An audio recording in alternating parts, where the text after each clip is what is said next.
recently I decided to make myself a Jo Martin figure. I haven't done custom figures in quite a while really, but I bought these the cheap set from Forbidden Planet of Sarah Jane and Romana 2, and I just had the idea because I had this head from Walking Dead figure sat around. I thought, let's actually make a Jo Martin. I was thinking maybe they would have released one by now, but it doesn't seem like they're going to, so this is my Jo Martin for now. So to start with, this began as a Romana 1 figure, as you can see from the shirt and the legs, and the arms, so which of course that body uses the Claudia Brown from Primeval. And then on top of that, I've taken off that jacket and I've added on the coat from the Romana 2. On top of that, I've used Milliput to do the waistcoat, and then I've added the head from that Walking Dead figure that I mentioned before.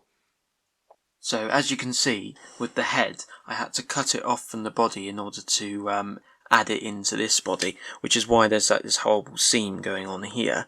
But she does still have complete ball jointed movement, which is really nice. And then if you have a look, I had to actually sculpt on an ear because the ears were behind the hair on the original figure. And then I've added in the tied up knot of sort of dreadlocks that Jo Martin has as the Doctor. It's not my best sculpting, but it's the best I could do. And I also wanted to give her as much hair as possible, so then the head didn't seem quite as small, because the head is a little bit small for this particular body. But I still think it does work. That face is what drawed me towards it, because it really is the type of expression that she has as her Doctor.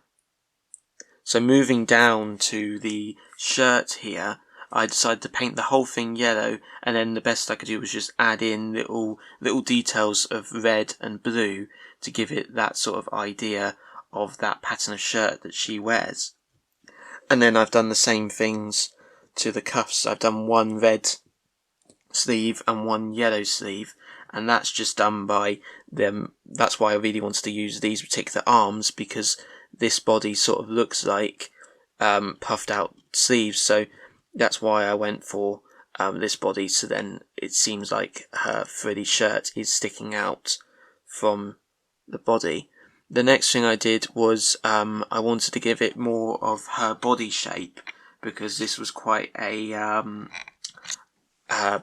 slim figure, so I did that by having quite a puffed out waistcoat. So the waistcoat was completely sculpted on by doing one piece there and one piece underneath, and then adding on the details of the buttons and the collars of the waistcoat there, just to give it more of that sort of shape that she has on her body. And then of course with the jacket, I have cut it down to give it that sort of rounded shape going on here, so then it didn't come out quite as much. The only thing that's a shame with this particular coat is the sort of jacket coat type details on the back with this scarf and the over plaited bits on the shoulders. But other than that, I do think that this jacket works absolutely fine with the collars and everything to be a close approximation of what Jo Martin's costume is. And then with the legs, I didn't really do anything. I just painted them black because I thought the boots and the trousers were fitting enough to be what she wears as her Doctor. And then finally, I just painted the extra bits and bobs blue.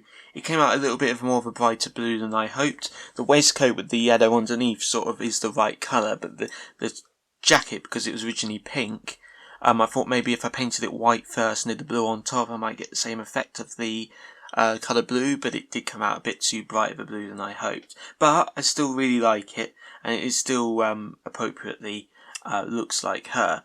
The only issue with this figure overall is, like the Capaldi figure being far too tall, Jo Martin in this particular version is far too short.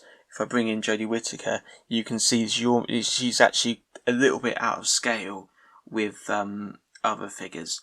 But on her own, I do think she looks pretty good, and if I move Jodie Whittaker just a little bit further away, you can sort of get away with it. the best you sort of can. And here she is with a big Centauran blaster to finish the look. So, a big thank you for watching, and I really hope you enjoyed this video. If you did, there's other custom figure videos on my channel, as well as a load of behind the scenes clips that I've been doing from Parallel Series 3, and of course, Parallel Series 3 itself if you wanted to check that out. Again, thank you so much for watching, and goodbye.